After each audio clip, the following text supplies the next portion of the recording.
What are you doing? Just seeing if you say anything interesting.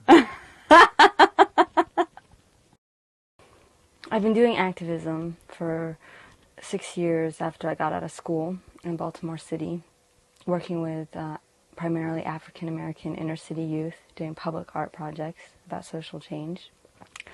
And then the war happened, and I flipped out. I went into one of the deepest depressions that I've ever been in, and I became completely lost because I couldn't understand how we could make decisions like that as a culture. I really believe that people care about each other. They just forget how. And that the decisions that we're making are so made out of fear that we're forgetting how that we are one community of people, and we're forgetting how to care about one another and how to think about our next door neighbor because we're so busy consuming and burying our I just can't, like, it's hard, like, explain, like, things like that. How do you feel right now? Why are you frustrated? Because I'm afraid that people won't understand me. I'm afraid that, like, somehow it's my job to, like, try to break through the ice that's surrounding other people who are, like, so frozen that they can't remember their own souls, and that they're just gonna laugh at me because they're so detached from who and what, like, we are supposed to be as compassionate human beings that they won't be able to hear me. And I care a lot. I care deeply for people. I think people can feel that too. I really believe that in people's basic core, that they're good people. I really believe that people are just traumatized, they're wounded, and they're in pain, and so they have a lot of fear. And that underneath that we're all made of the same fabric, and it's a good fabric.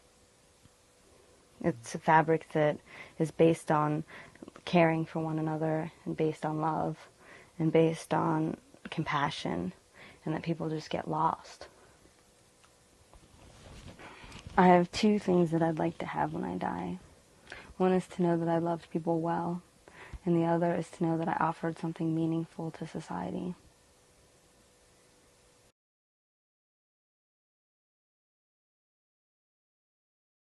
How are you feeling? If you had a feeling phone, what would it say? If I have a feeling phone, I think there's a speck of water on there. Shit. How do you feel? I don't know how I feel. Excited. A little bit scared still, I mean.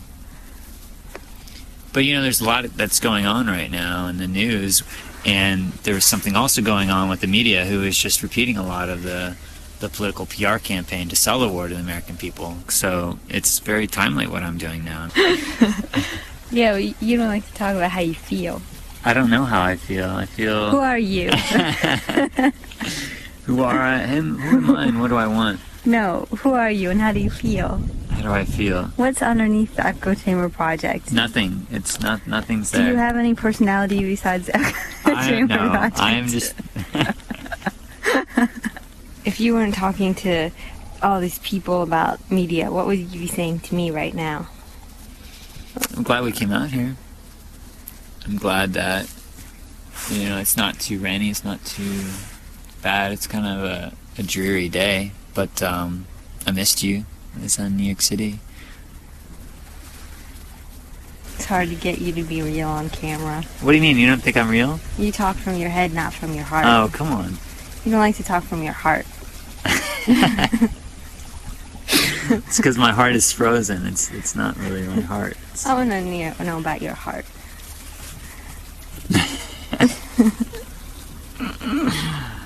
My heart. What's my heart say? You know, there's a couple of times when I was in New York City where I just, like, started crying. just because I don't know, it just felt like the scale and impact of what I'm working on just felt like really important. And same thing happened to me when I was shooting Handicamp. There's a part when I had just experienced a very emotional scene and just like went into my cabin to break down and cry. Well, that's good. That's called healing. When you're crying, you're healing. Yeah. Yep. Just to take time, slow down, and remember how to connect. Because everything you produce is just going to be done anyways. You can't take it with you when you die. Can't take what, baby? You can't take anything you manifested. The only thing you take with you is the memories of when you were close. The things that you keep in your heart. And all that other stuff's just gonna change anyways. 100 years, nobody will remember anything anyways. But your soul will remember when we felt close, when we were sitting by the water. Yeah, that's how it goes. I can feel you. Bling bling, this is what I feel. I feel that I love you.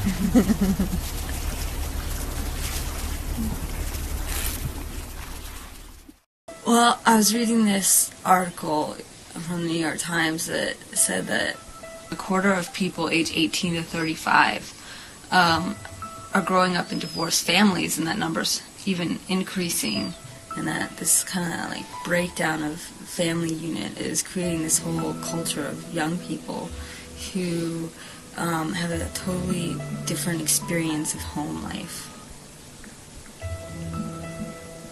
You know, I grew up in a divorced family, and it really dislocates your sense of home and your sense of security.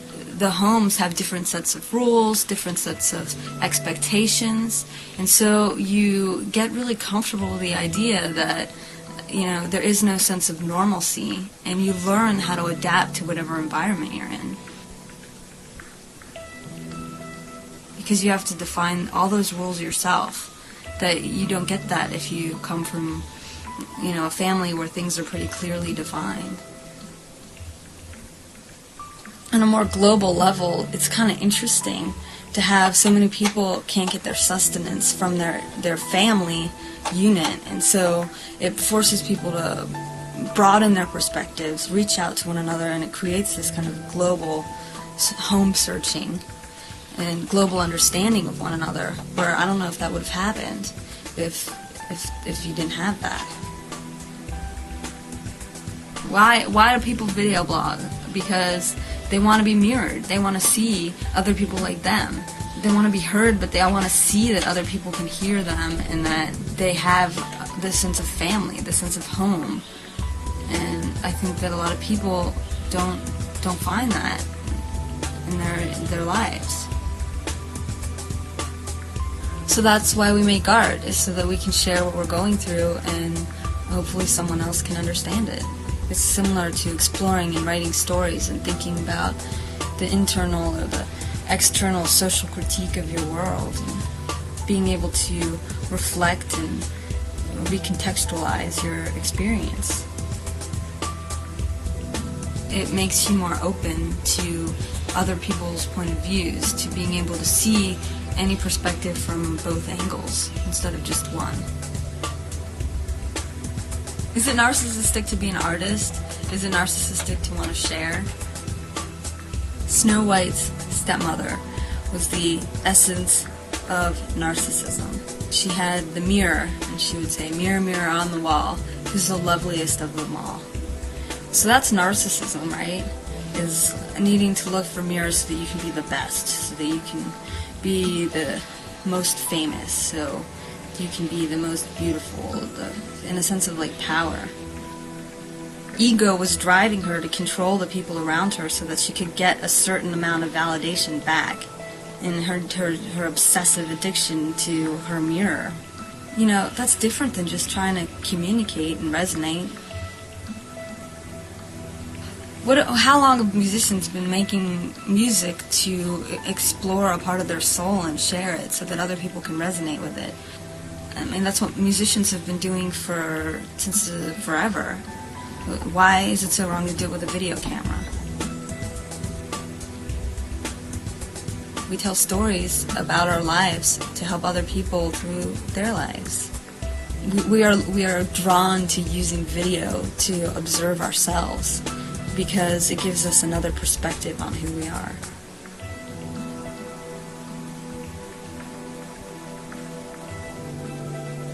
I think a lot of the time the themes are just repeating over and over.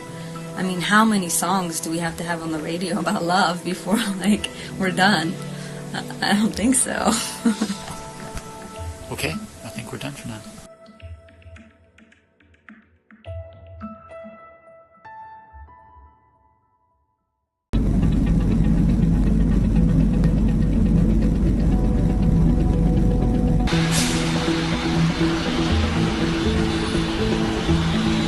You can make a wish, what would it be?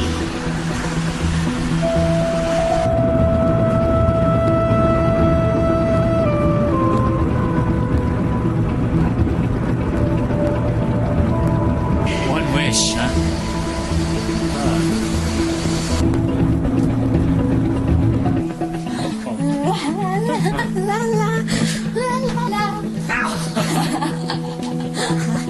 What are you doing? Stop teasing me all the time. I'm so tired of you teasing me. Okay, go ahead. I want to interact with you, not on camera. La la la la la la la.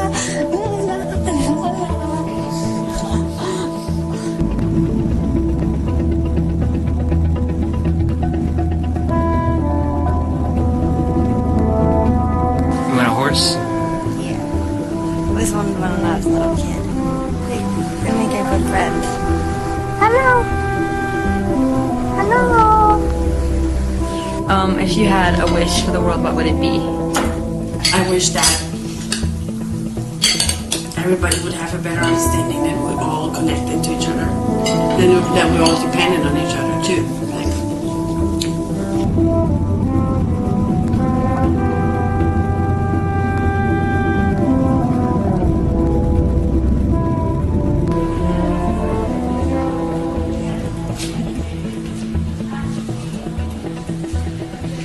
Hello, boy.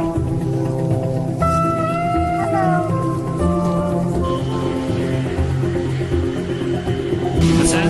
I feel so much love in my heart. Oh, good.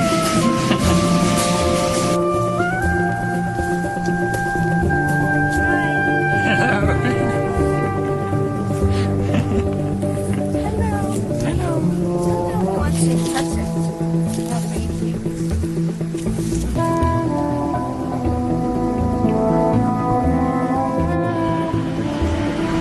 I would wish to be able to make a living at what I love to do and be able to travel and be with you, have a good life. And on top of that, help achieve world peace.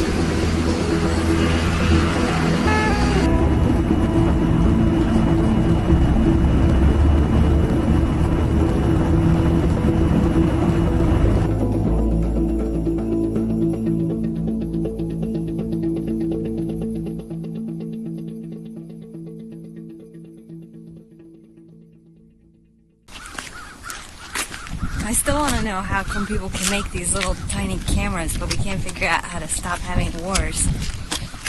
We can send people to the moon. We can build these little contraptions that can go everywhere, cell phones. And we still can't figure out how to live sustainably.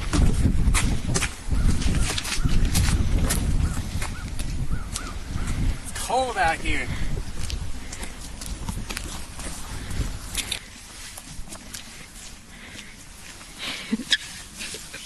I said sometimes I hate living in the country. It's so isolated out here. There's like no culture. And sometimes I like it because it's so still. And you can actually hear the inside of your own brain instead of always being like bombarded by stimulation.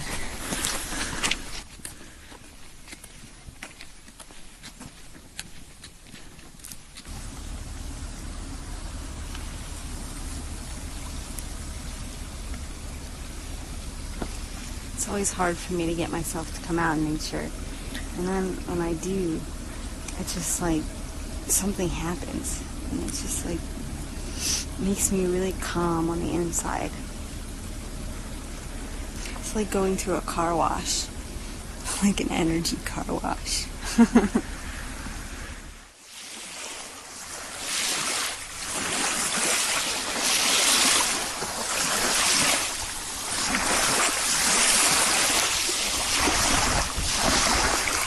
That's what water does. It ebbs and it flows. Look.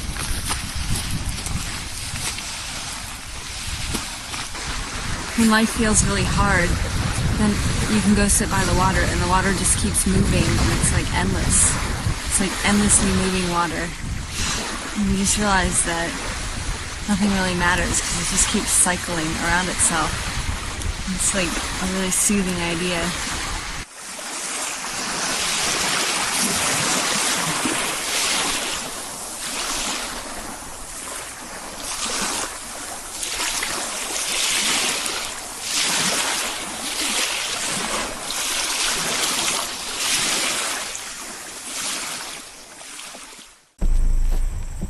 We're going camping.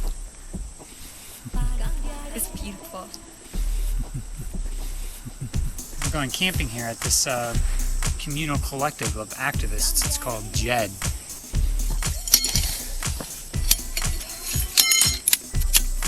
We are at the main social forum. Activism. How can we make activism fun?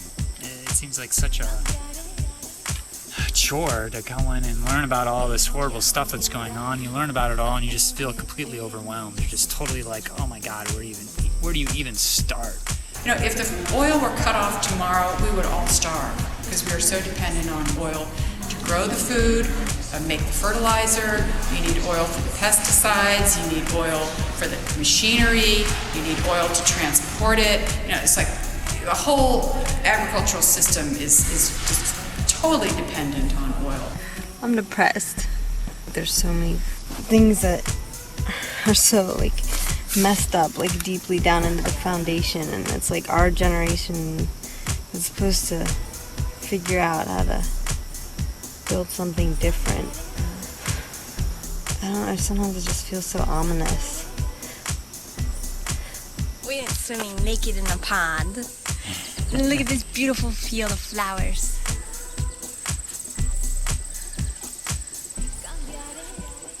Where are the flowers? There's flowers everywhere, Bergie. They're weeds. They're not weeds, they're flowers. It's all a matter of perception. Flowers or weeds. See, there's a flower.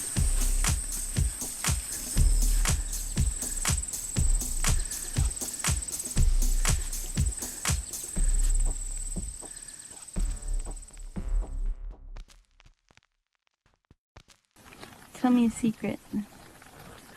A secret.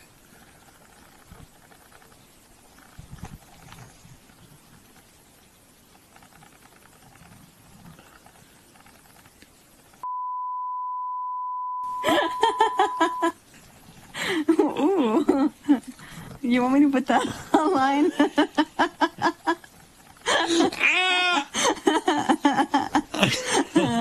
Cut! I can't believe you just said that on tape. You must really trust me not to use this, huh? I guess not. I thought you were trying to have me tell a secret to you. I was thinking of using this for a first vlog video. No, don't put that up. Oh god, I'm completely embarrassed about the thought of this going out to the internet. It's still getting a lot of control, isn't it? Yes. A little bit too personal. How about you tell me a secret, Miss? I just told your last name!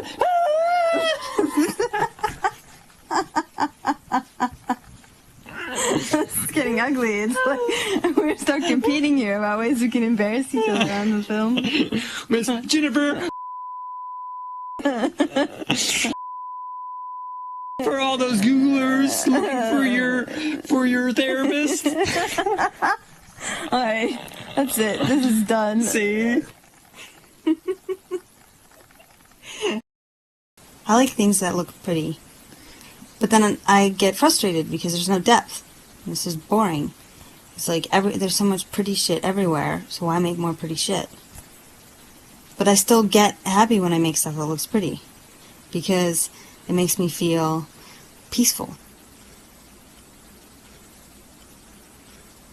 Stuff that I made in college was esoteric and only made sense to a small artsy audience. It was very much based on like creating moods, but it didn't have a lot of content to it. It was beautiful, but it was abstract. The stuff that I want to do now, I want to make our world change. I do. I want to make our world change. I want to make things shift. I'm tired of the apathy. It seems like our generation is so apathetic about having any power to like do anything, and I just want to see things shift. I want to like make our dreams and the things that we care about like actually happen, instead of just selling out and just doing things the way they're supposed to be done and watching like our world like fucking fall apart in front of us. You've done group therapy in the sense that you go into a group, and what do you do when you go into a group? When I go into a group, I listen to what people are talking about, and I try to understand the different perspectives. And then I try to mirror those perspectives back with insights, or help those perspectives facilitate a new perspective and develop a new way of thinking about what people are saying, and allow people to come together and see each other's similarities and differences, and help people to become more relaxed in their ability to interact with each other and to acknowledge and validate each other, so that by the end you get a feeling of a consciousness that's more like we're all one and we're in this together, instead of we're all separate and we're all individuals who are alone, and there's less antagonism between people. And in order to do that, people have to stretch who they are to a newer level of themselves. So I want to make art that inspires people to do that.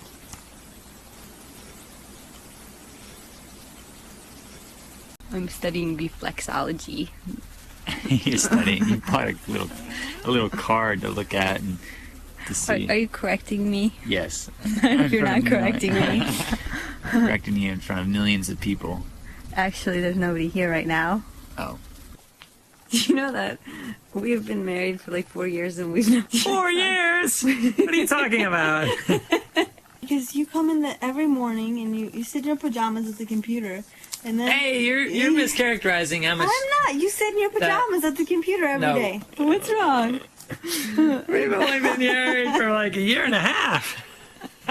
Okay, I'm sitting down on a computer, true, but I'm not wearing my pajamas every day. That is a point Every of... day you wear your pajamas. That's not true. How long have we been together? We've been together since May of 2002, which is like going on 4 years. So I told you, so we've been together for 4 years. Right, but we haven't been married for 4 years. It's the same thing. I'm not a very focused person. No. No. I prefer to flow wherever the day takes me.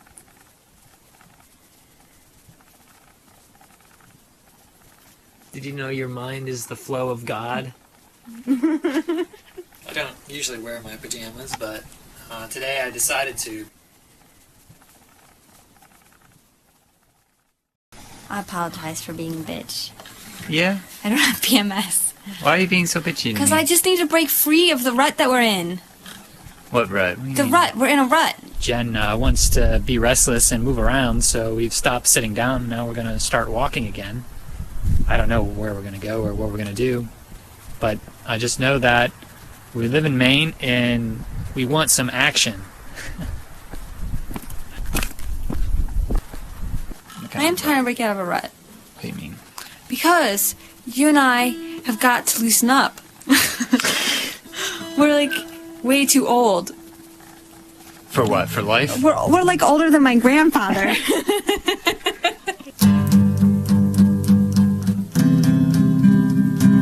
Do you understand what I mean? Your grandfather's dead. I know, but I'm saying is that, like, we are, like, old fogies already. We're old. We live in Maine.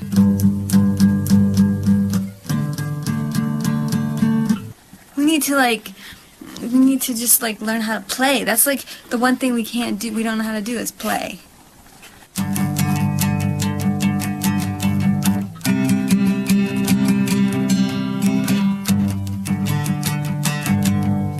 We can, like, read everything, but we don't play. And, like, I'm telling you that. It's like, something about being able to play and be in the present moment. That's really important. Inhale and exhale. Again, inhale. So you want to stop oppression, you want to stop, like, abuse of power, you want equality and justice for all, is that right? And exhale. And we end with the arms up over the head as you inhale. And exhale, pushing all the tension from your body. Arms by your side. This is the level of excitement here in Maine, a big open field of nothingness.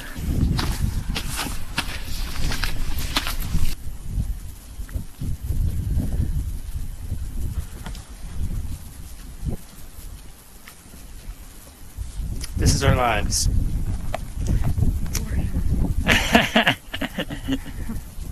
You've been really moody. I'm not moody. I'm trying to break out of a rut.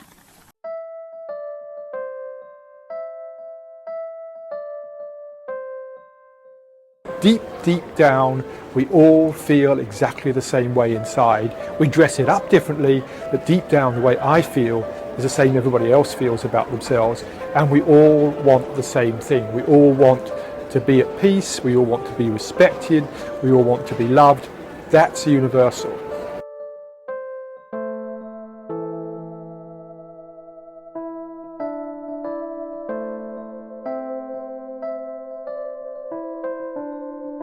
I think what's happening in the world is that we're beginning to develop a reflective consciousness, a witnessing consciousness.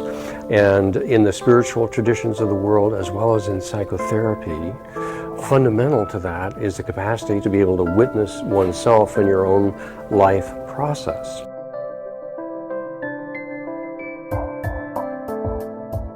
And I think we're bringing that same competency, that same capacity to ourselves collectively as an entire world civilization.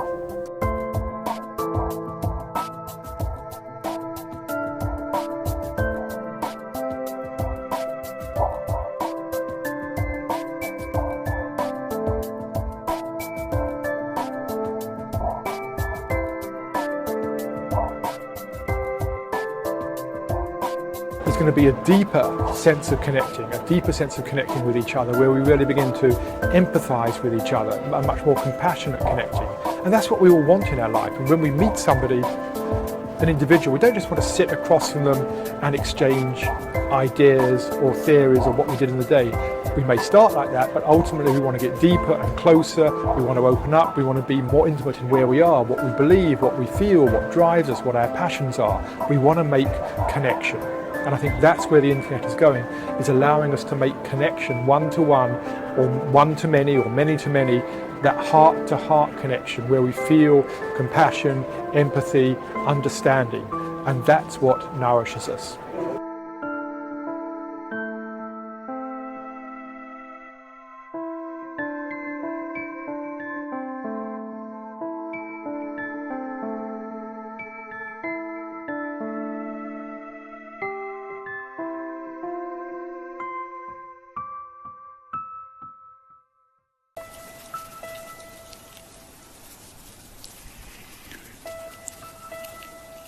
So for me, it's really important to have like a strong balance between being out in the world and doing, and being inside and being.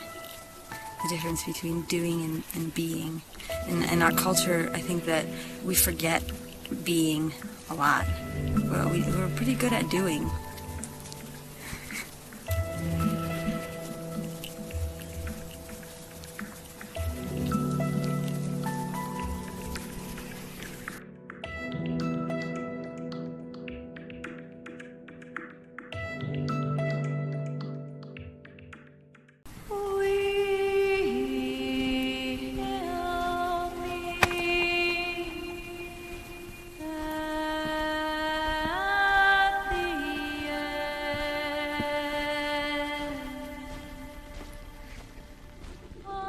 winter, we are bound to honor the external forces of nature.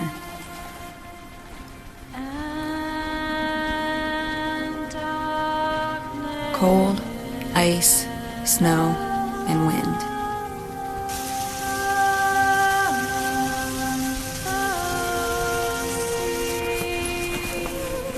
As we yearn for the warmth of longer days, we embrace the stillness of the season. It is through entering this cold unknown with openness, quiet, and reflection that we find new meaning.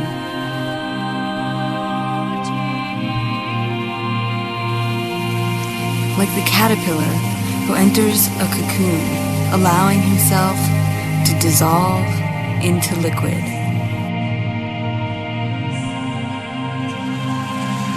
It is here where dreams are born. Once a tiny worm who could only crawl, he now flies.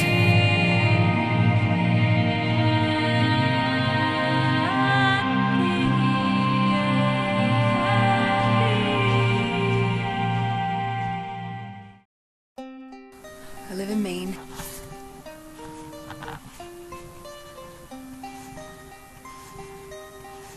Sometimes, when I'm alone, I sing to my cat, but nobody's ever heard me.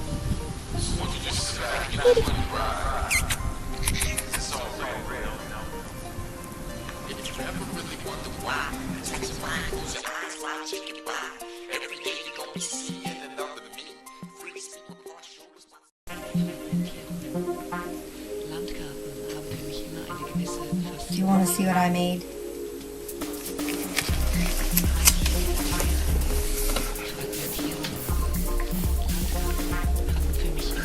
See, death is always in the process of incubating new life. Death is always in the process of incubating new life.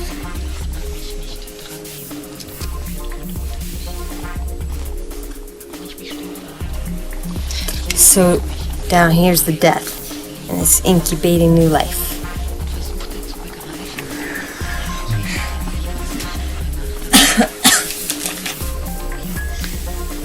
Power went out.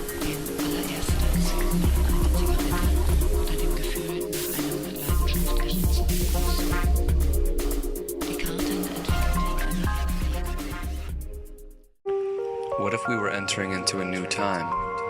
A time when the very systems of control and commerce that we had believed to be the status quo were somehow no longer relevant? What if we were faced with a new medium, a new network, a new system that connected the people and places of the world in a new way? What if that system is here? What if that time is now?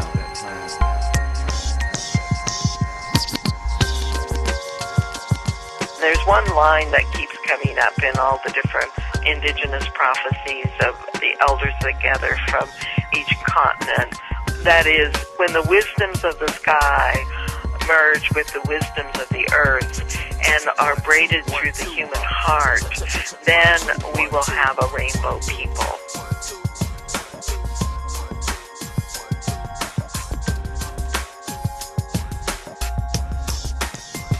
Wisdoms of the skies are fiber optics and satellites and websites and cell phones.